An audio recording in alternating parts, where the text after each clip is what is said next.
अस्सलाम वालेकुम बच्चों, फर्स्ट ईयर के बच्चों बायो एनर्जेटिक का चैप्टर हम लोग स्टार्ट कर चुके हैं और लेक्चर नंबर 5 रिकॉर्ड कर क्रैप साइकिल हमने पढ़ ली थी। अब हम पढ़ेंगे कि एटीपी बजट यानी कितना एटीपी हमारे पास मिलता है हमें क्रैप साइकिल से। जैसे ग्लाइकोलाइसिस से हमें 2 एटीपी मिले थे और 2 NADH2 मिले थे। ठीक है, अब यहाँ पर देखते हैं यहाँ पर एटीपी बजट कितना है भाई। तो यहाँ पर देखो एटीपी, यहाँ पर देखो 2 तो एटीपी हमें ग्लाइकोलाइसिस में मिले, जो 2 एटीपी पे जी लिखा हुआ ना वो मतलब है वो ग्लाइकोलाइसिस में मिले, और 2 एटीपी हमें क्रैप साइकिल में मिले। तो टोटल कितने होगा? 4 एटीपी होगा। NADH हमें कितने मिलेंगे?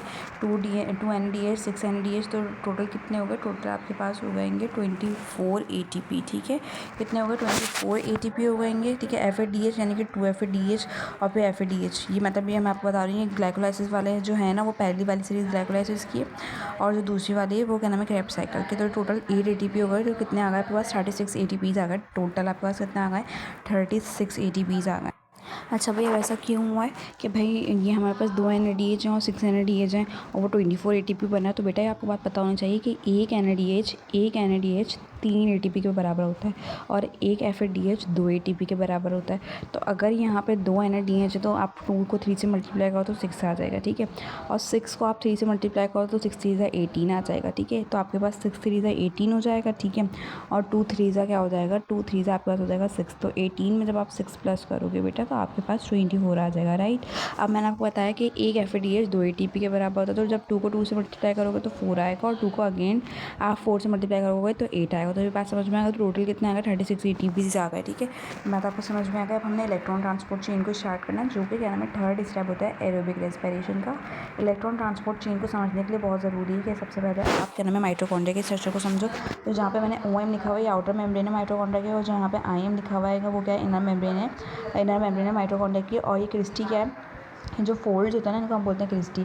और ये IMS क्या आएगा? ये है इनर मेम्ब्रेन स्पेस। ठीक है ना, मतलब ये जो इनर मेम्ब्रेन में जो स्पेस होता है ना उसको हम बोलते हैं IMS। ठीक है, और ये जो क्या नाम है हमारे पास जो इनर मेम्ब्रेन के अंदर जो एक जेल लाइक मटेरियल होता है उसको हम बोलते हैं मैट्रिक्स। उसको हम क्या बोलते हैं? उसको हम बोलते हैं मैट्रिक्स। ठीक है, अब ये जो आपके पास माइटोकॉन्ड्रिया का ये वाला हिस्सा जो जिसको गोल गोल किया हुआ है उसको हमने जूम इन कर लिया है, क्योंकि ये जो आपका जो माइटोकॉन्ड्रिया के इनर मेम्ब्रेन होती है ना ये भी फॉस्फो बाइलेयर की बनी हुई होती है। फॉस्फोलिपिड बाइलेयर मेम्ब्रेन होती है, जैसे कि हमारी सेल मेम्ब्रेन होती है बिल्कुल वैसी ही होती है। तो इसीलिए आपको ये बिल्कुल सेल मेम्ब्रेन जैसा मोज़ेक मॉडल ही नज़र आ रहा है, जिसको मैंने जूम इन करके यहाँ पे ड्रॉ किया हुआ है।